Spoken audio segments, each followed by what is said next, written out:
আজকে এলাম লোবা মায়ের মন্দিরে।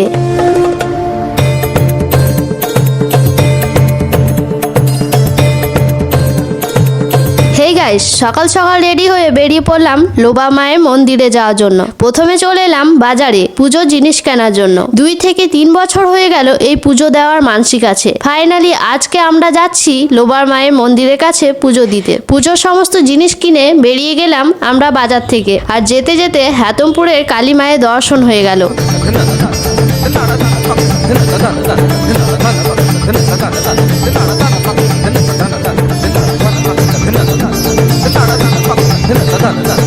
ফাইনালি আমরা পৌঁছে গেলাম লোবা মায়ের মন্দিরে। পুরো রাস্তাটা এত খারাপ, ধুলোতে ভর্তি হয়ে গেলাম, তাই হাতে মুখে জল নিয়ে নিলাম। তারপর দেখা হয়ে গেল আমাদের একটা ফলোয়ারের সাথে। তারপর মন্দিরে ঢোকার আগে দুজন মিলে তিলক লাগিয়ে নিলাম এই ঠাকুমায়ের কাছে। চলে গেলাম মন্দিরের ভেতরে মায়ের পুজো দিতে। আর যারা এখনো লোবা মায়ের মন্দির আসনি তারা অবশ্যই এসো। লোবা মায়ের কতটা মাহিত্য না এলে বুঝবে না। এখানে আসার পর আমাদের মন প্রাণ শান্ত হয়ে গেল। তোমরাও শোনো মন্দিরের পুরোহিত কি বললো। আমার নাতিকে ডাকে, মিথ্যা কথা বলি না। আমার নাতির বয়স বর্তমান 14 বছর, এখন 35 হয়েছে।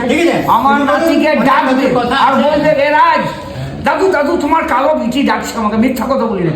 দাদু দাদু হতে কথা, তোমার কালো বিচি তোমাকে ডাকছে, রাজ আয়। আর পিতা দিল বোম্বে থেকে আসতো ফ্লাইট নিয়ে পরে সে আমার কাছে কান্ত বলতো 4th স্টেজ।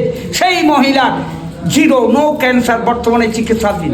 এই সে কাঞ্চি ডেকেছে এমন ডাকুন, শুনছে মিরাকেল 4th স্টেজ দিকে জিরো কি করে হয় দেখেছে ফল। আমি বলছিলাম মায়ের পুকুরে একটু জল নিয়ে যাবে, নিয়ে প্রীতির পেট দিতে বলাবেন, আমাকে ডাকুন 4th স্টেজ ক্যান্সার, সেই জিরো, দিল্লি বোম্বে থেকে আসছে।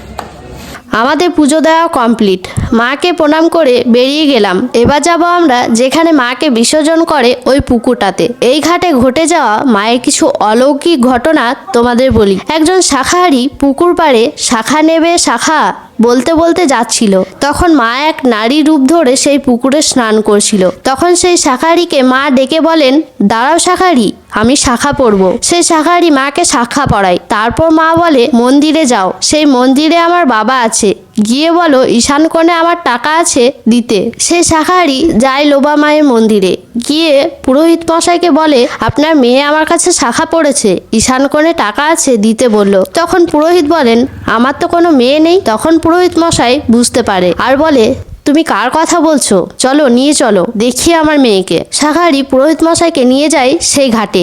সেখানে গিয়ে দেখে কেউ নেই। তখন পুরোহিত মশাই বলল, কই মা, দেখি কেমন শাখা পড়েছো, কেমন মানিয়েছে তোমার হাতে শাখাগুলো। তখন